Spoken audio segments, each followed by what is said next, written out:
শুধু কি ননদ আর ননাসের শ্বশুরবাড়িতে গেলে হবে, নিজের শ্বশুরবাড়িতে যেতে হবে না? তাই আজকে চলে গেলাম নিজের শ্বশুরবাড়িতে। আর আজকে আমার নিজের শ্বশুরবাড়ির ভিডিওটা আপনাদের সাথে শেয়ার করব।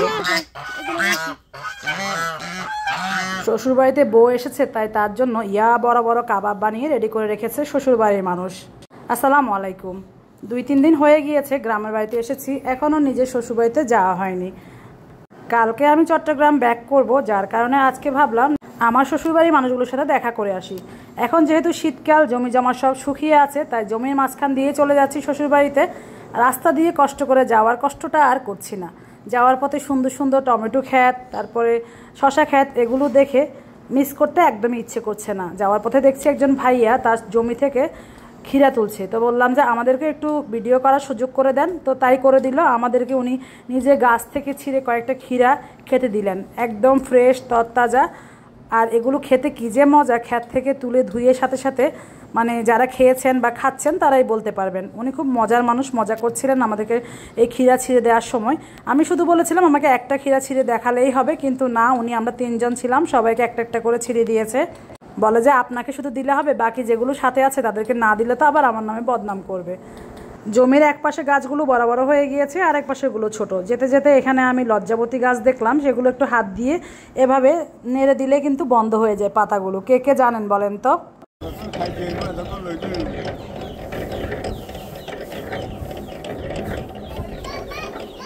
এখন কি দেন, ভাতের চাল নাকি গুড়ির চাল দেন? গ্রামে আগে এক বাড়িতে অনেকগুলো ঘর থাকতো, এখন কিন্তু আলাদা আলাদা বাড়ি করে নিয়েছে মানুষ। এটা আমাদের নতুন বাড়ির পাশের বাড়ি, আমাদের আত্মীয়ের বাড়ি এটা। তো ভাইয়া দেখছি যে ধান এভাবে নিচ্ছে, আমি কখনো এভাবে ধান নিতে দেখিনি, তো প্রথমবার দেখেছি, তাই আপনাদের সাথে একটু ভিডিও শেয়ার করছি। আমার কাছে অদ্ভুত লাগছিল ব্যাপারটা, মানে হাত দিয়ে আগে যেভাবে লাঠি দিয়ে ধান নেওয়া হতো সেভাবে নিচ্ছে না, সেটা কিন্তু অনেক কষ্টের ছিল। এখন এভাবে নিচ্ছে দেখে এটা কিন্তু তেমনও কষ্টর না, আর একজন দিয়ে হয়ে যাচ্ছে। সেভাবে ধান নিতে গেলে কিন্তু অনেকজন লাগতো। মেশিনের সাহায্যে শুধু পা দিয়ে মেশিনটা একটু নাড়াচ্ছে আর ধানগুলো এভাবে পড়ে যাচ্ছে। হয়তো বা যিনি নিচ্ছেন তার কষ্ট হচ্ছে, কিন্তু আগে কিন্তু বাড়ির বোঝিরা এই কাজটা করতো। তা আমার কাছে জিনিসটা মনে হয়েছে যে অনেকটা ইজি হয়ে গিয়েছে। এখন কিন্তু আর মানুষ আগের মতো ধান টান নেয় না, তো এখন নিচ্ছে। আবার কিছু কিছু পরিবারে এখনও নিজেরা ধান এভাবে মাড়াই করে তারপরে চাল করে খায়, নিজের খাওয়ার জন্যই করে।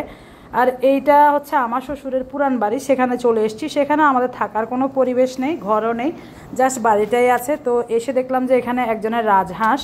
তো বাড়িতে যেহেতু সবাই কিন্তু আত্মীয়, আর আত্মীয়দের সাথে কথা বলতে বলতে কিন্তু এই বাড়ির এই মাথা ঢুকলেও ও মাথা পর্যন্ত যেতে যেতে কয়েক ঘন্টা লেগে যায়। এখানে উঠানে ধান শুকাতে দিয়েছে, তারপরে চালের গুঁড়া শুকাতে দিয়েছে, সব কিছুই সুন্দর লাগছিল। তো আমি মজা করে বলছিলাম আমরা বেড়াতে আসবো, দেখি কি আপনারা এভাবে আমাদের জন্য কাবাব বানিয়ে রেখেছেন। তো সবাই হাসতেছে যে এগুলো কাবাব, তুই খাবি? আমি বলছি না, আমি তো খাবো না, আপনারা নিজেরাই খান। যাই হোক, এগুলো তো আপনারা চিনেনি, গরুর গোবর দিয়ে বানিয়েছে, আর এগুলো চুলায় জ্বালানি হিসেবে ব্যবহার করা হয়।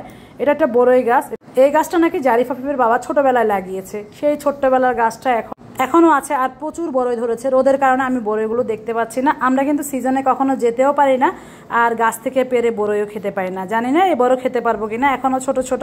আবার যেহেতু যাওয়ার কথা আছে, ততদিনে যদি বড় হয় তাহলে আপনাদের সাথে আবার শেয়ার করব। এখানে পেয়ারা গাছের উপরে লাউ গাছের মাচাং তুলে দিয়ে দিয়েছে, আর লাউ ধরে আছে, মনে হচ্ছে যেন পেয়ারা গাছেই লাউ ধরেছে। মানে অসম্ভব সুন্দর এই দৃশ্যগুলো। আমরা যারা শহরে থাকি তাদের কাছে এই গ্রামের ভিডিওগুলো অনেক ভালো লাগে, তাই আমি শেয়ার করছি। আর ভিডিওর জন্য তা সাজিয়ে গুছিয়ে কিছু করছি না, যেমনটা আছে তেমনই দেখিয়ে দিয়েছি। এখানে এই যে গরুর এগুলো দিয়ে সবাই সব জায়গায় বানিয়ে শুকিয়ে রাখে, বিশেষ করে শীতকালে এটা যেহেতু শুকিয়ে জ্বালানি হিসেবে ব্যবহার করে, অনেকে ঠিকঠাক মতো জ্বালানির জন্য লাকড়ি থাকে না, যার জন্য এগুলোই উপকারে আসে। তারপরে দিক দিয়ে করলা গাছে করলা ধরে আছে, মুরগির বাচ্চাগুলো এভাবে আটকিয়ে রেখেছে, হয়তো বড় মুরগি ডিস্টার্ব করবে, কুকুরও ছোট ছোট মুরগির বাচ্চা কিন্তু খেয়ে ফেলে। তো যাই হোক, এদিকে হাঁটতে হাঁটতে এসে দেখি একটা সুন্দর অপরাজিতা ফুলের গাছ। আমার কাছে এটা এত ভালো লাগে, তো আমি চাচ্ছিলাম এটার একটা চারা আমার বারান্দায় লাগাতে, কিন্তু এখানে যে শিমগুলো ধরে আছে, মানে বিচি হবে, সেগুলো এখনও অনেক কাঁচা। তো আমি বলে এসেছি আমার জন্য কয়েকটা বিচি যেন রেখে দেয়, পরবর্তীতে শুকিয়ে এই বিচিগুলো যদি আমি আমার বারান্দায় লাগাই গাছ হবে। তো ওনাদের ঘরের সামনে খুব সুন্দর করে গাছ লাগিয়ে রেখেছে, ফুলের গাছ, খুব শৌখিন মানুষ, খুব ভালো লেগেছে আমার কাছে। এরপরে আরেক ঘরে গেলাম, সেখানে যে মাটির চুলা, গ্রামে এখনও কোনো কোনো ঘরে মাটির চুলা আছে, বেশি ঘরে কিন্তু সিলিন্ডারে রান্না করা হয়। বাড়ি ঘোরাঘুরি করে চলে এসেছি আমি, আমাদের দিকটাতেই শুধু ভিডিও করেছি, পুরো বাড়ি ঘুরতে অনেক সময় লেগেছে। আর এটা হচ্ছে আমাদের নতুন বাড়ি ঢোকার পথে। এবারের বন্যায় আমার নতুন বাড়ির একটা দেয়াল পুরো ভেঙে পড়ে গিয়েছে, তো আমি আসলে ওটা ভিডিও করতে ভুলে গিয়েছি, মাথায় ছিল না। আর এই ফলটা নাকি এখন ফেসবুকে খুব ভাইরাল, কি একটা স্ট্রবেরি বলে এটাকে, পেকে লাল হয়ে যায়, বাজারও দেখি বিক্রি করা হয়, অনলাইনে আমি অনেক দেখেছি।